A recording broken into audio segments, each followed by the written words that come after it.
Hi everyone and welcome back to my channel, or if you're new here, welcome. As you can see by the title of today's video, this is going to be like a get ready with me slash my labour and delivery story. I really wanted to film this, one, before it fully escapes my memory. I don't think it will. I've literally sent so many people the voice note of what went down. And two, before she gets too old, because she's like 5.5 weeks now. I'm just getting ready. I'm gonna go and hang out at my friend's salon today, and yeah, I just thought she's currently napping, so I thought I'm gonna do two things at once, and that is put on a bit of a face and film my labour and delivery story. So you might hear lots of squeaks, noise, little toots. She's a tooter.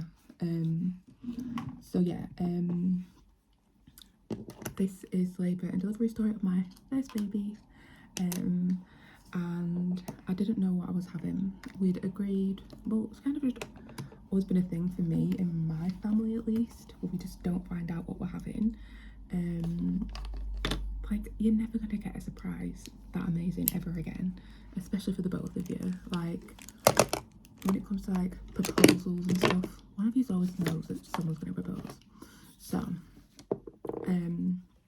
didn't find out what I was going to have, and I'd also decided that I didn't want to be induced. I'd watched my mum be induced with my little brother, and it's just not fun. Obviously inductions are different for everybody, but yeah, I always knew if I was going to get induced, I was just going to have an epidural, because your body is naturally being forced to do something it's not ready to do. So at I think it was like my 38-week midwife appointment, she asked me like what my thoughts were on induction and if I wanted a sweep, and I was like, don't want a sweep. I'm not even due yet, and I don't want to be induced. Now, my due date was the 30th of March, but I was just convinced that the baby was going to come in April. I wanted the baby to come the 4th of April or the 2nd of April. I'm all about numbers, and I just felt like I had a private scan in the beginning and they told me that I was due the 4th of April, so I kind of just went with that, and then I just thought the 4th of the 4th, 24, what an amazing due date. And then I then thought, oh, everyone was saying I was going to be coming early as I got towards the end of my pregnancy, so I was like, okay, we'll go with the 2nd of April. Anyways, my pregnancy was super smooth and so uncomplicated, and I did lots of moving, and I mean literal moving, because we bought our house and moved into our house, so it pretty much needed to be completely redone. We had like a full rewire and all of that. I was on ladders painting and everything, as much to everyone's dismay, but I needed to get my house done for my baby coming. So we went out and celebrated our due date, and we went out for a meal, and it was really nice. So that was the 30th of March. And then we had our first night in our bedroom. And I didn't really sleep very well. It was a new bed in a new house, and there was new sounds, so I just didn't really sleep. So we woke up in the morning and Max was like, God, how comfy is our bed? And I'm like, yeah, it's comfy, but I didn't really sleep. And so we were just sat watching TV, because we have a TV bed, and I had experienced 3 days, not back to back, but it was like the Wednesday that week, the Tuesday the week before, maybe like the Wednesday before, Braxton Hicks. So at 9:08, I had what I thought was a Braxton Hick.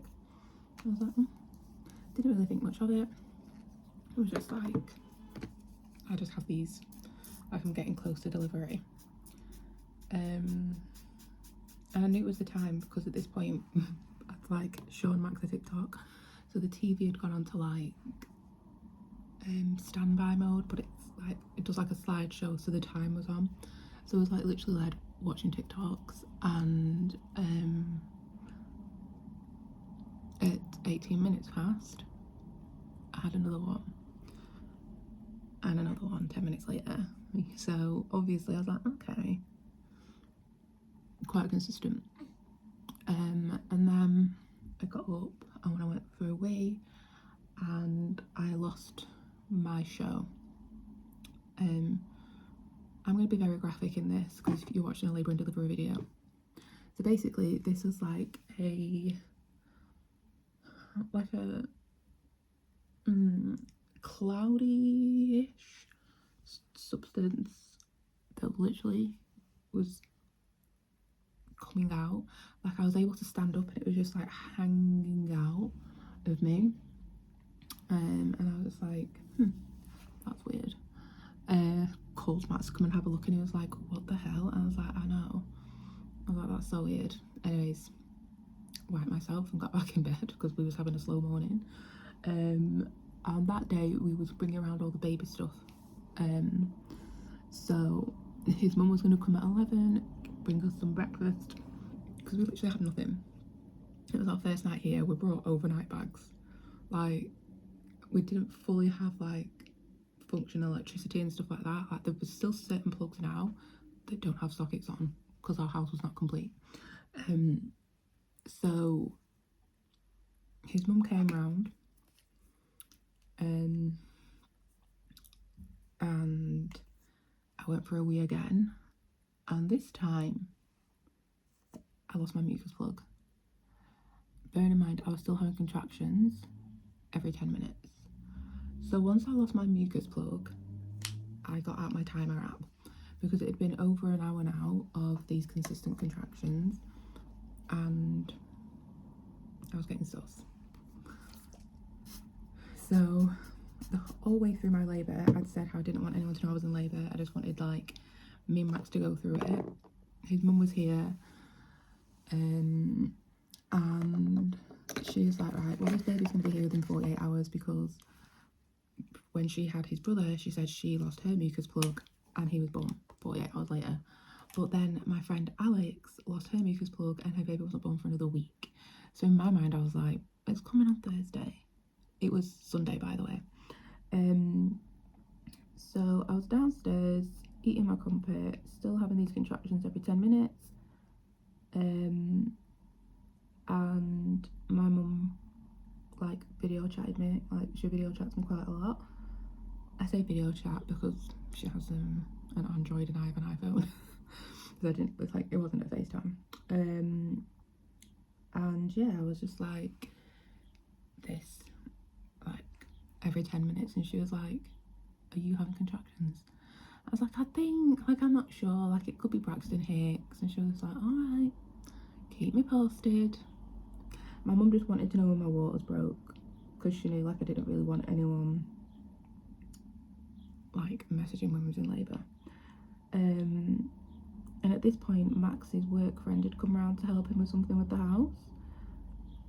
So I had him here and then another family friend of Max's came to help his mum bring all the baby stuff round. And my contractions were getting a little bit more painful, so I just took myself off to the bedroom and I was just dealing with these contractions. And then his mum was like, oh, at this point his mum wasn't aware that I was like actually having consistent contractions. I was like, oh no, I've been having these since 8 minutes past 9, and at this point it's like 12 o'clock. So she was like, call your midwife, because I was having a home birth. She was like, your midwife needs to know what's going on.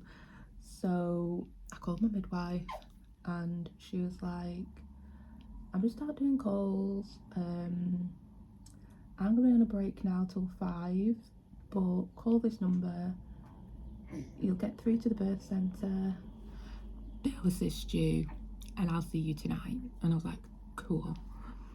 So an hour goes by and I'm just in here dealing with these contractions, and it's now to the point where I'm still handling them, but I cannot talk.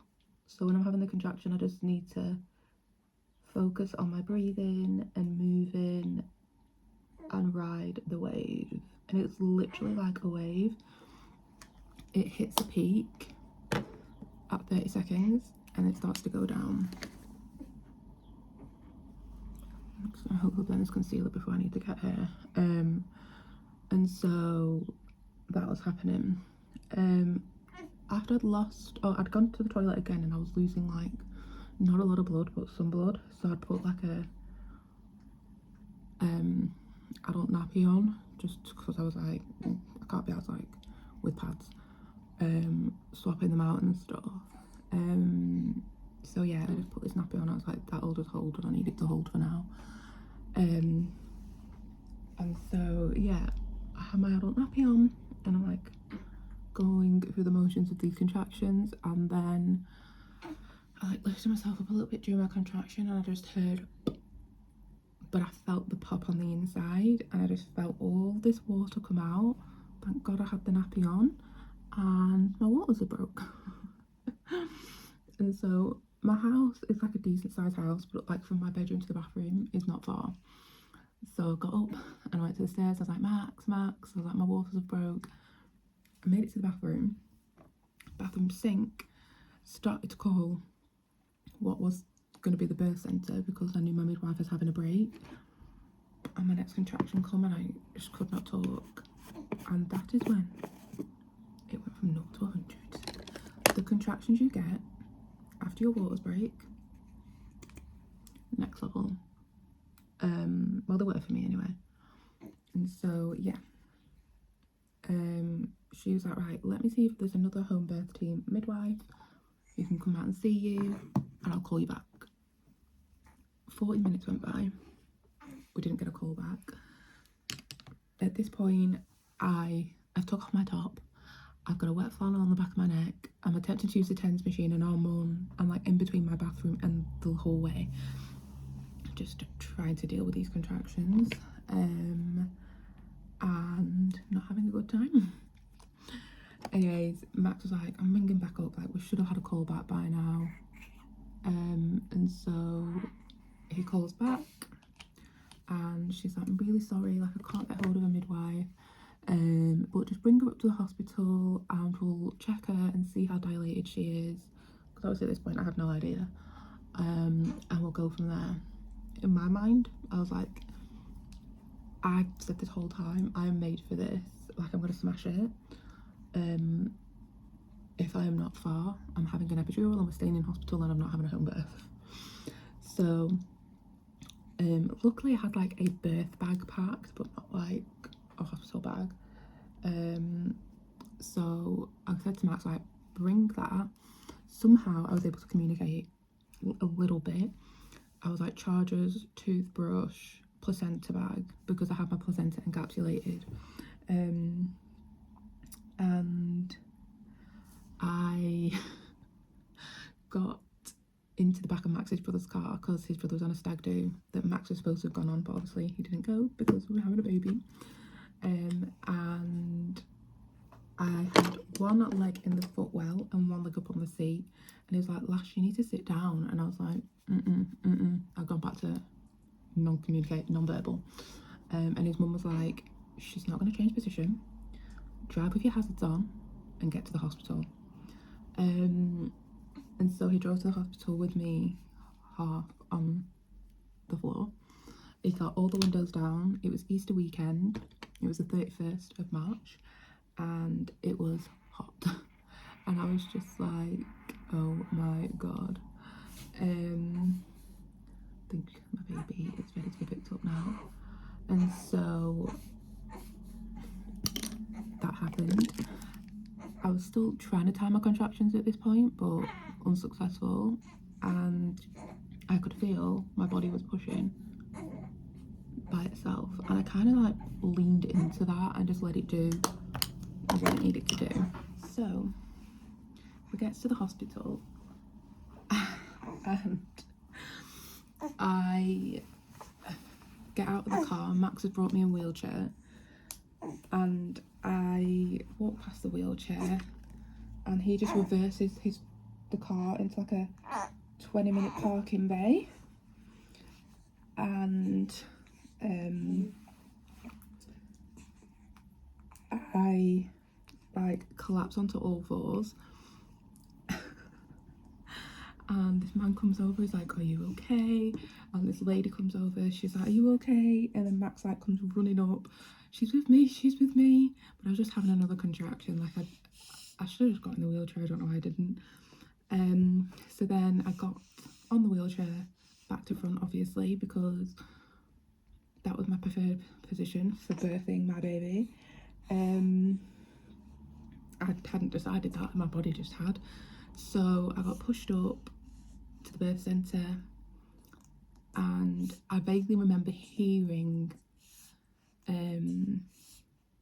this lady's name on the phone, and now I can't even remember her name. What was her name? I can't remember, but I was just calling her name, and we got took into the triage room, and then she came in and she's like, is it Lashana? And they got me off the wheelchair onto the bed. So I'm just going to check to see like how dilated you are. She's like, are you pushing? And I think I was pushing at that point.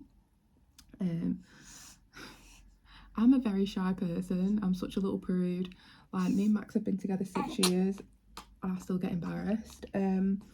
So I was always wondering how this was going to go for me. So how I'm telling you is how I tell my friends. She kegged me and ripped off my nappy and looked, and she was like, yep, I think I can see some hair. I was like, great, you can see the head. So she's like, right, we're gonna try to see if we can get you into the birthing suite. At this point, my favourite person, Juliet, came, and I just heard this voice say, I've got the pool running, it's nearly ready, because I wanted a water birth. Obviously it was meant to be a water birth at home. And I then had to somehow get from this room to the other room. They protected my modesty. I got back on my wheelchair, back to front.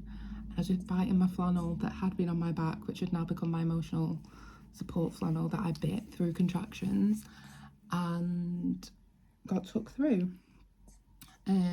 She did check just to double check I was 10 centimetres, and I was. And then as I was getting in the pool, Lorraine, she was called Lorraine. So yeah, I got wheeled through back to front. Lorraine. Juliet helped me get into the pool, and Lorraine had said to Max, it's not serious, but the baby has pooed, so we're going to start pushing straight away, and we've only got a certain amount of time to get baby out down here before we have to go up to labour and delivery ward. It's more medical up on labour and delivery ward, whereas the birth centre is literally midwife led. So I just started pushing. I couldn't tell you what time it was. I had absolutely no clue of anything really. I was, like I said, I was pretty mute the whole time. Poor Max was kind of just like, are you okay? Barely got a response. And yeah, I pushed and pushed, and then another lady knocked on the door. I want to say she was called like Sarah. It is in her birth book, but I'm not too sure. And she was like, we're out of time, she's gonna have to come upstairs. And in my mind I was just like, no, because upstairs there's no birth pool. Like, it's just, you're on a bed, you're on your back, and I was birthing like hanging over the pool, so kind of like back to front.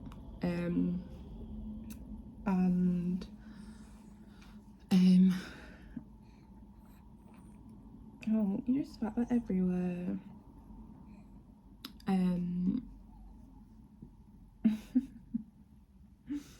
And so yeah, Juliet tried to get me to like stand to get out of the pool, and the difference in pressure when you go from like water to nothing is intense. So my contraction came thick and fast, and I needed to push again. So, oh, good girl. And so Juliet was like, we're not gonna be able to get her out. Oh, sticky.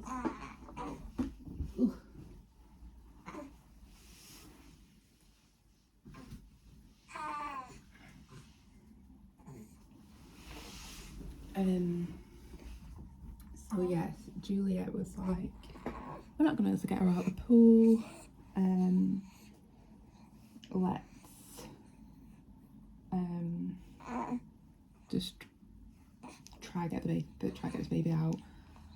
So then Sarah was like, right, Juliet, you're gonna have to go back upstairs. I think they were short-staffed upstairs. Don't know if I mentioned it was also like a bank holiday. And so I like got hold of Juliet and I was like, no. I was like, she's gonna see this baby be born. And so I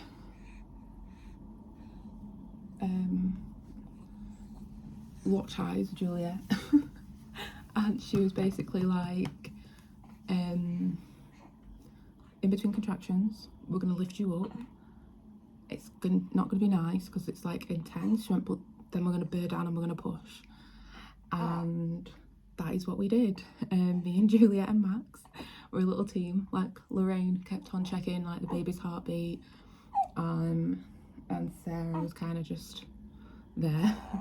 And I pushed, and the feeling of your baby coming through your cervix is a pressure I could not describe. And then obviously you get the ring of fire when they're coming out. And pushing through that when all you want to do is like just suck back up, it's a lot. But I knew that the baby had pooed, and I knew I needed to get them out. And once the head came out, it's literally like you birthed a water balloon. It felt so good, and I just cried my eyes out. Because at that point I knew I'd done it, like the body was gonna follow, but I got the head out, and then I pushed again and the body followed.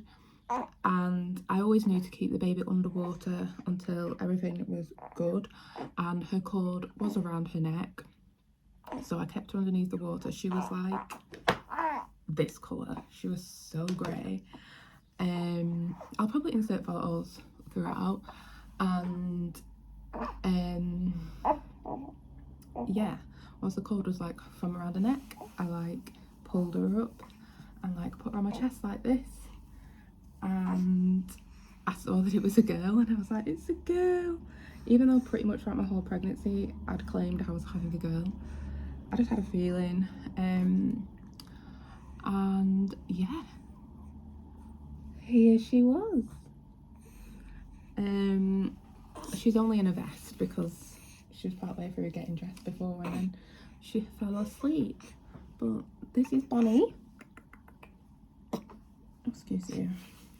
And yeah, like I said, she's 5.5 weeks old, and because she's a little kinker and she did a poo inside of me, and then she did a poo in the pool, we had to stay in to get her monitored. So we stayed overnight, which I was actually really glad that we ended up doing, because breastfeeding for me was difficult, so I had to get some help with that, and I now just use a nipple shield. And yeah, and then we came home. So what I completely skipped over was birthing the placenta. Make sure you empty your bladder continuously throughout labour if you're able to. Obviously I was on another planet, Juliet was like feeding me water, but I ended up having to have the catheter because the placenta couldn't come out because my bladder was too full. Also ended up having to have the injection to release it because I couldn't just push it out. I mean, it was fine, but yeah, birthing that placenta was next level. I felt like it was ripping through my bum hole. It wasn't, obviously, but that's literally how I felt. So yeah, if you're not fussed about like birthing placenta, just have the injection straight away. Is that the postman? Yep, ring doorbell. So yeah, that was my birth story, and I'm going to end it here. But if you've got any questions, just let me know. She obviously came a day late. She was £7.4, and I didn't tear, and no stitches. Oh, I had 2 grazes though, and they was on opposite sides. One was a little deeper, and she said if they were like side to side, she would have stitched the one that was deeper, but she just let me naturally heal. You're such a little grunter. You're such a little grunter. So yeah, I will see you all in a couple of days with a vlog. Oh.